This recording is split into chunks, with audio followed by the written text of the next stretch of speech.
Capítulo 6. Ferron se marchó cuando la criada terminó de limpiar las zapatillas de Elena, y ésta se puso en pie de inmediato. No soportaba que ese cadáver siguiera tocándola. La criada entró en la casa. En cuanto se dio la vuelta, Elena aprovechó para coger el periódico que Ferron había dejado allí y se lo escondió detrás de la espalda. Después respiró hondo y la siguió. Se concentró en el papel que palpaba con la mano mientras corría hacia la escalera. Las sombras se cernían sobre ella, pero Elena se negó a mirarlas. En su lugar, se dedicó a contar todos sus pasos, con una mano apoyada en la barandilla y, más tarde, a lo largo de la pared.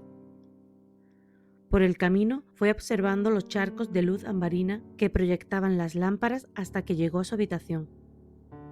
Habían aireado la habitación durante su ausencia, también habían deshecho la cama y cambiado las sábanas. El aire era casi tan frío como en el exterior, aunque las ventanas volvían a estar cerradas a cal y canto. Elena estaba empapada y congelada, pero sabía que Ferron podía darse cuenta de que se había olvidado el periódico y vendría por él. No tenía tiempo que perder. Se acurrucó junto a la ventana, allí donde había más luz, y devoró las palabras con los ojos, empezando desde el principio. Novembris 1788. Contempló la fecha conmocionada. No podía ser cierto. El último recuerdo del que tenía una referencia temporal exacta era haber oído a Lila Bayard hablar de retomar sus obligaciones de paladina y regresar al combate, a principios de 1786. Si la guerra había terminado hacía 14 meses, eso significaba que habría sucedido a finales del verano de 1787, lo que significaba que no tenía recuerdos de casi 19 meses de guerra. Se le desenfocó la vista cuando trató de recordar algo más allá de los turnos del hospital. No se acordaba de nada. De ninguna conversación, ni de las estaciones, ni de las fases de sublimación y latencia del Humitia. De nada. Salvo el bucle infinito de turnos en el hospital, repitiéndose una y otra vez como un grito eterno. Cerró con fuerza los ojos e intentó concentrarse. Debía de haber algo, no podía haber perdido tantos recuerdos, pero era inútil, como intentar atrapar el viento con los dedos. Sintió un dolor agudo que le astilló el cerebro. Parpadeó y al abrir los ojos comprobó que lo veía todo rojo. Tenía el periódico en las manos, lo aferraba con fuerza. Debía leerlo rápido antes de que Ferron notara su ausencia. Sus ojos se movieron a toda velocidad por el primer artículo. La última fugitiva del grupo extremista conocido como la Orden de la Llama Eterna ha sido apresada y será interrogada próximamente. La administración de la central de Nueva Palladia ha confirmado que se trata de Elena Merino, una alumna extranjera de alquimia, originaria de las islas sureñas de Etras. Por su parte, el gobierno etrasiano niega cualquier implicación o apoyo a los actos terroristas de la Llama Eterna. Para proteger a los ciudadanos de Nueva Palladia de más violencia, Marino está detenida a las afueras de la ciudad, en Punta Férreo, donde se decidirá su destino. Urius Ferron construyó con hierro Punta Férreo, la famosa mansión de los Ferron. Gracias a su estructura única, erigida en honor a la resonancia excepcional de esa familia, la casa constituye un enclave seguro para los prisioneros más peligrosos. Los Ferron, una de las familias más antiguas de Nueva Palladia, han vivido en la región desde antes de los Holdfast. Fueron víctimas frecuentes de la persecución de la Orden de la Llama Eterna.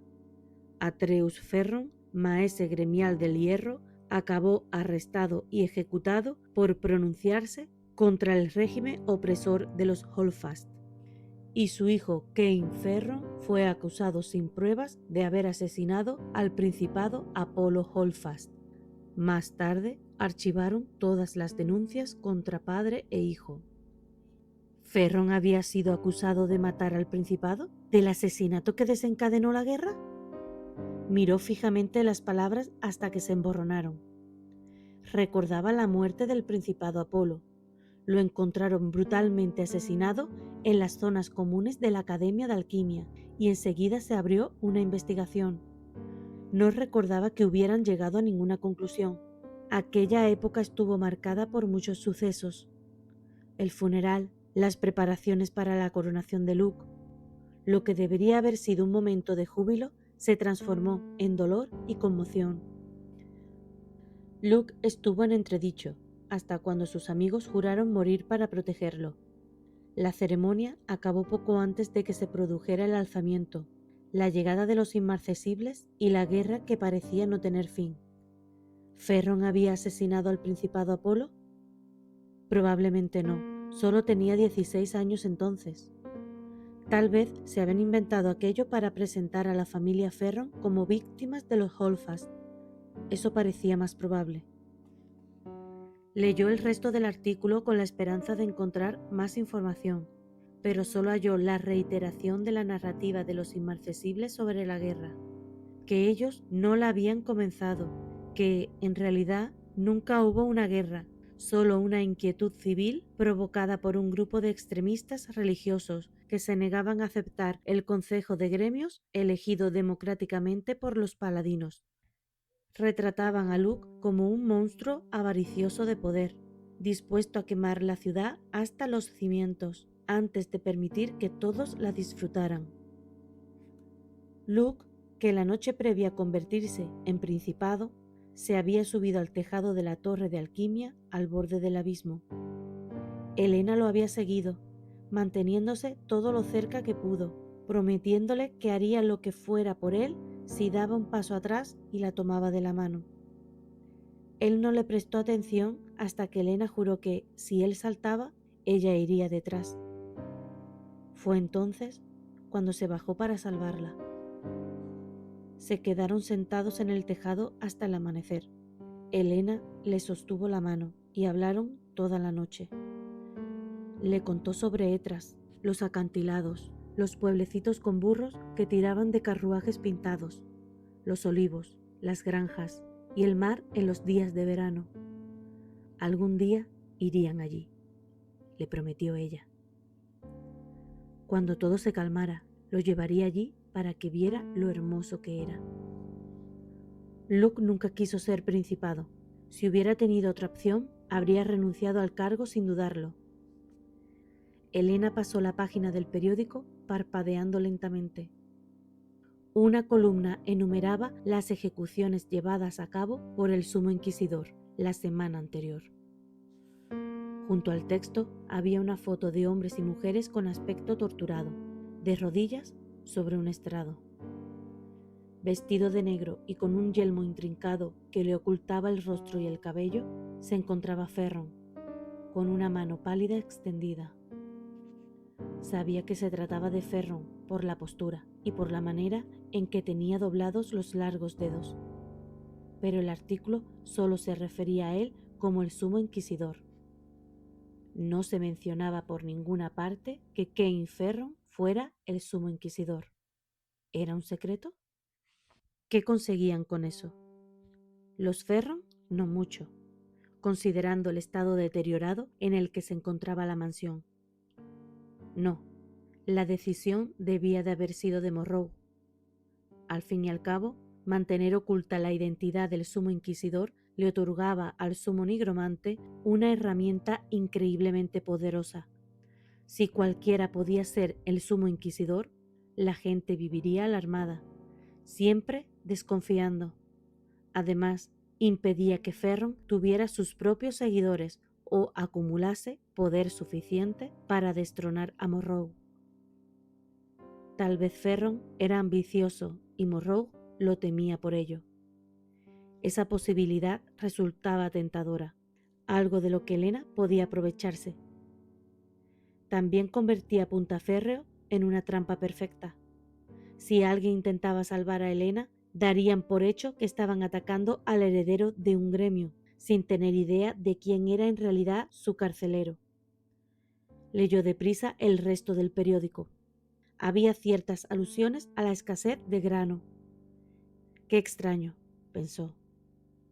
Los dos países vecinos eran grandes exportadores de productos agrícolas. La monarquía Novis mantenía lazos históricos con los Holfast, así que era predecible que interviniera en el comercio. Pero Hepgos, el vecino occidental, un país especialmente belicista, llevaba décadas buscando mejorar sus acuerdos comerciales con los gremios. Los Holfast siempre bloquearon las negociaciones, negándose a que la alquimia se utilizara con fines bélicos. Cuando se descubría que algún gremio había violado las restricciones comerciales con Hepgos, se le cortaba el suministro de lumitio para evitar que procesaran alquimia a escala industrial. ¿Por qué Hepgos no estaba inundando Palladia de grano? La sección política del periódico le pareció casi ridícula, aunque de una forma horrible.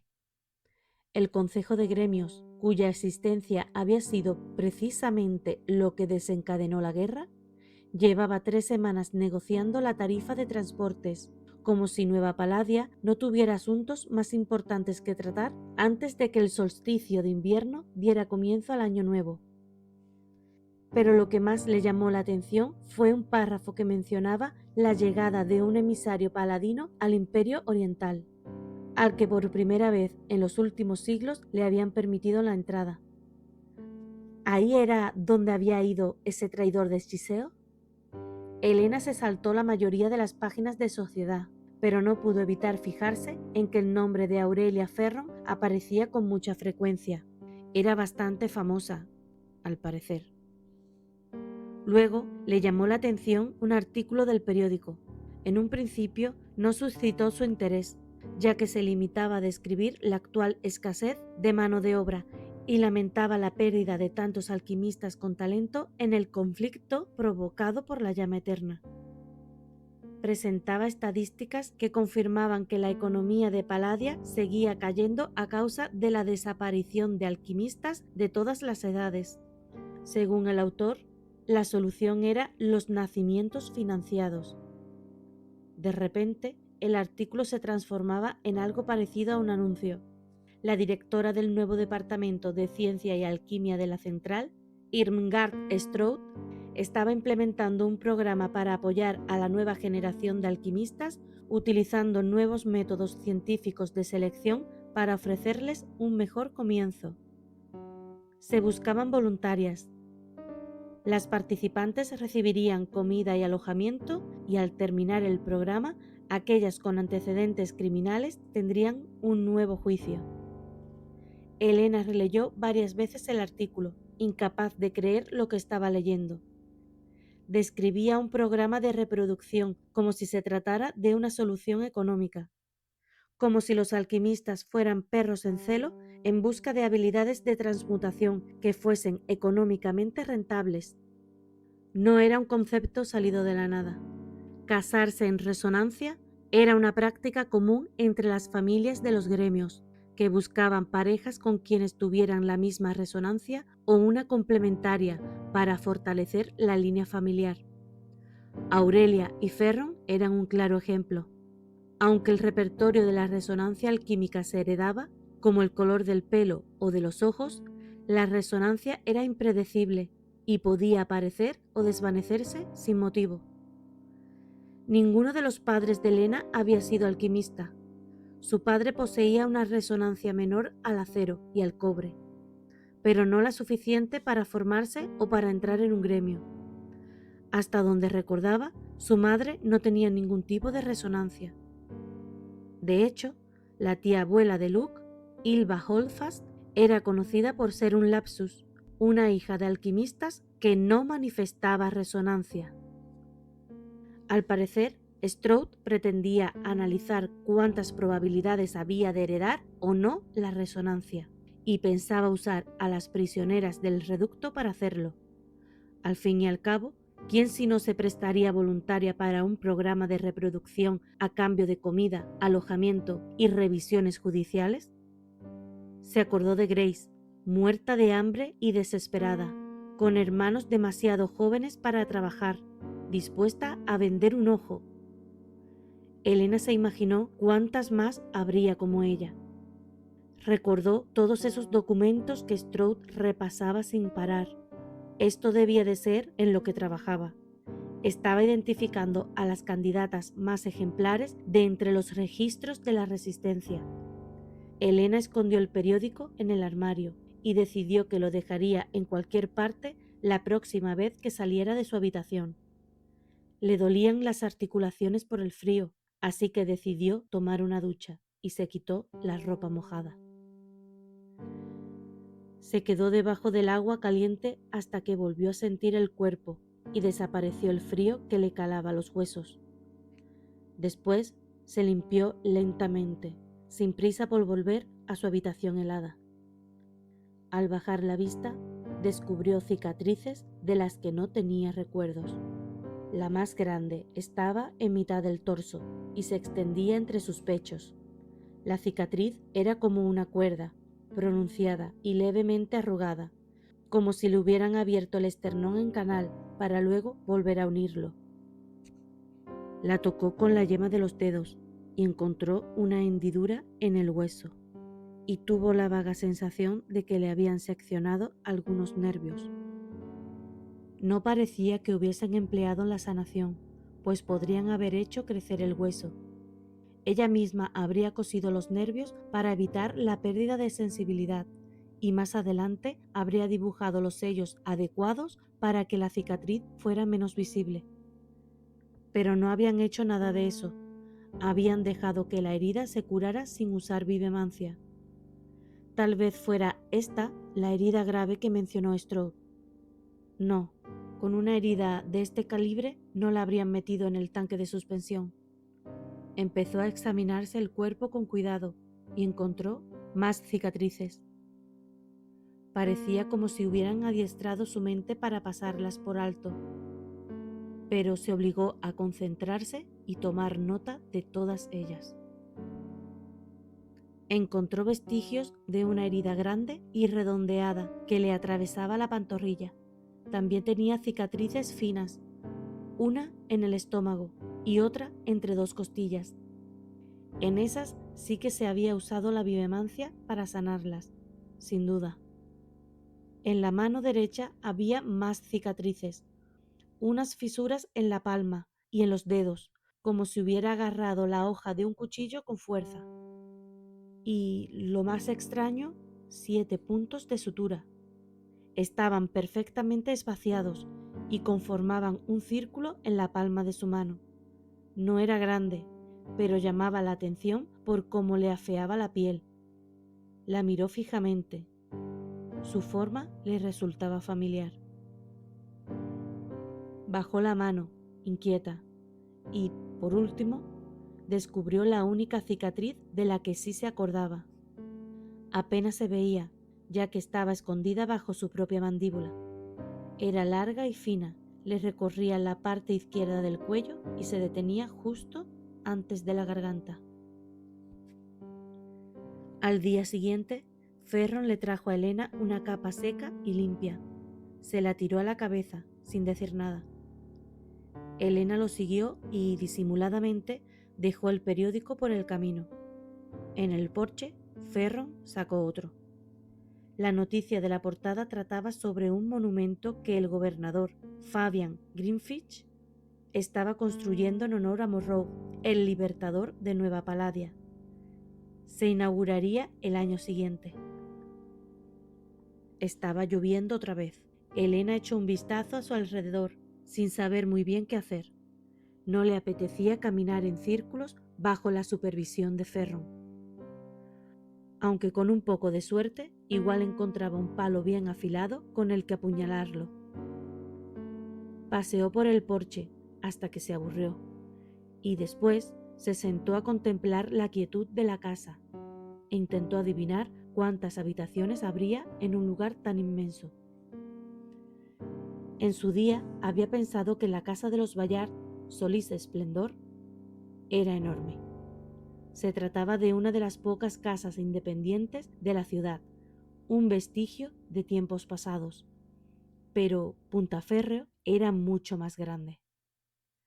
Cuando Ferron se puso en pie y se marchó, Elena dio por sentado que era su señal para volver adentro. Miró de reojo y sintió decepción al ver que esta vez no se había olvidado el periódico. Se dirigió hacia la puerta. La luz invernal se derramaba como mercurio por los suelos oscuros, pero el pasillo que se extendía más allá desaparecía en la penumbra como unas fauces abiertas. Las cortinas de invierno tapaban la luz del sol y conferían al ambiente una sensación polvorienta y asfixiante, como en una tumba. Las luces estaban apagadas. Elena tanteó la pared en busca de un botón o interruptor. El viento recorrió la oscuridad del pasillo y el olor a polvo y descomposición la sobresaltó, como si sintiera cerca de ella un aliento frío. Después, un gemido grave y cambiante hizo vibrar toda la casa. Elena trastabilló hacia el exterior con el corazón golpeándole la garganta. Si se levantaban las nubes, habría más luz. Se acurrucó en el porche y aguardó. A través de la oscuridad que traía la lluvia, la casa que la rodeaba se le antojó una criatura descomunal en hibernación, enroscada sobre sí misma. Incluso los pináculos parecían púas. La lluvia no cesó. Al llegar el atardecer, el cielo se oscureció aún más. En ese momento de los ciclos lunares, hasta Lumitia, la luna más brillante, había menguado demasiado como para que su resplandor pudiera atravesar las nubes. La luz que se escapaba por la puerta era más débil todavía. Elena respiró hondo. Ya había recorrido ese camino antes. Había unos escalones nada más entrar en la zona de sombras. Y, si los encontraba, sabría cómo volver. Solo eran sombras. No era el tanque, no era la nada, solo sombras. Vaciló bajo el marco de la puerta y todo se tornó más oscuro. La poca luz exterior que quedaba empezó a extinguirse. Elena sintió que ella también desaparecía a la misma velocidad que la luz. La atenazaba un terror agudo, como garras, pero se obligó a andar. Tropezó con una mesa, pero apenas sintió el dolor en la espinilla. Encuentra las escaleras.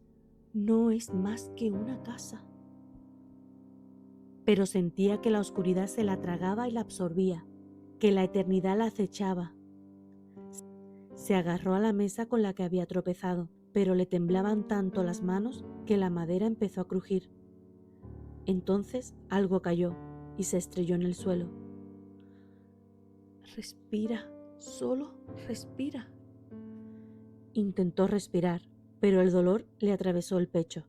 El corazón le latía como desbocado, como un pájaro enjaulado intentando liberarse de sus costillas. Dio unos cuantos pasos más antes de que le fallaran las piernas. Se dejó caer y se acurrucó en el suelo. El parquet era duro como el hueso. Estaba desapareciendo en la nada otra vez. En aquella nada donde no podía moverse, ni gritar, y nunca venía nadie.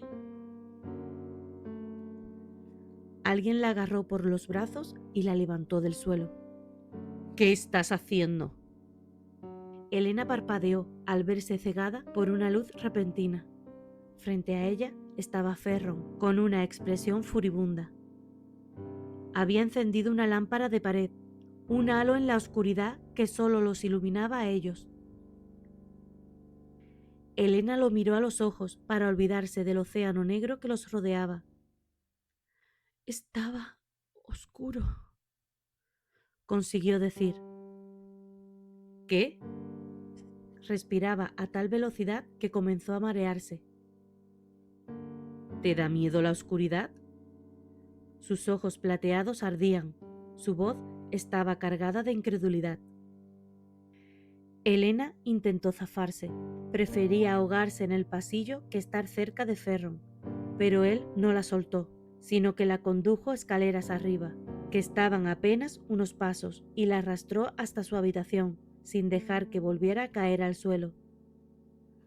«Tranquilízate», le espetó en cuanto estuvieron en aquella habitación reconocible para Elena.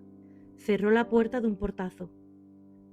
Elena se desplomó en la silla, se dobló sobre sí misma y acarició la tela. Los dedos aún le temblaban, el dolor le punzaba en los brazos, pero le daba igual. Necesitaba aferrarse a esas sensaciones tan reales y tangibles, no al abismo vacío donde solo existía su cuerpo. Respiró aliviada y el aire penetró hasta el interior de sus pulmones. Estaba en su habitación. La casa no la había engullido, porque en realidad las casas no engullían a las personas. Su mente empezó a despejarse y el terror asfixiante se fue diluyendo poco a poco, dejando espacio a la razón. Casi era peor volver a pensar racionalmente y saber que sus miedos no tenían sentido. Pero no le importaba. A la parte de sí misma que tenía miedo no le importaba ser racional. «¿Qué es lo que te pasa?». Elena dio un respingo y levantó la vista. Ferron seguía en la habitación. Al parecer, se había quedado para interrogarla una vez que se le hubiera pasado la panofobia. Ella esquivó su mirada. «Si no me lo dices, te arrancaré la respuesta de la cabeza». Elena se encogió. Solo de pensar en su resonancia le entraba pavor. Había zonas de su mente que todavía parecían magulladas, como si se hubieran derrumbado tras el paso de la transferencia. Abrió la boca y notó que tenía la garganta seca. «No me gustan los lugares en los que no veo nada». «¿Desde cuándo? No he visto que aquí tengas siempre la luz encendida. ¿O es que estas sombras son diferentes?». Sintió cómo le subía rubor por la nuca. Bajó la vista hacia los barrotes de hierro del suelo. «Conozco esta habitación. Lo que me aterra son los lugares que no conozco, aquellos que no puedo ver a dónde acaban. En el tanque de suspensión, por más que intentaba mirar más allá, solo había oscuridad y no podía sentir nada a mi alrededor, solo mi cuerpo que flotaba inmóvil. Era una sensación interminable, como si no estuviera en ningún lugar. Estuve allí mucho tiempo, siempre pensando que alguien vendría, pero…». Sacudió la cabeza. «Cuando veo un lugar oscuro y no sé dónde acaba, siento como si fuera a desaparecer en su interior, pero que esta vez nunca me encontrarán». Sonaba irracional, era irracional, pero no podía evitarlo. Había una grieta entre su razón y su mente, una falla que la separaba irremediablemente. A su mente no le importaba si el miedo que sentía tenía sentido o no. Simplemente no quería volver a pasar por eso jamás. Ferron estuvo en silencio tanto tiempo que, al final, fue Elena la que levantó la vista con una curiosidad morbosa. Sin embargo, él se mostraba impasible, como una estatua. Era la primera vez que Elena se dignaba a mirarlo, a verlo tal y como era, y no por quién era. La ropa que llevaba puesta lo ocultaba muy bien, pero estaba extrañamente delgado. Su complexión habitual no era la de un alquimista de hierro. Ni siquiera tenía el aspecto o la presencia de un alquimista de combate. No lograba imaginarlo con un arma pesada en la mano. A excepción del brillo depredador en los ojos, sus rasgos eran demasiado delicados, como una estatua que se ha tallado en exceso. Todo en él era esbelto y afilado. «¿Sabes qué?», dijo Ferron, sacándola de sus pensamientos. «Cuando me dijeron que te traerían aquí, estaba deseando quebrar tu voluntad».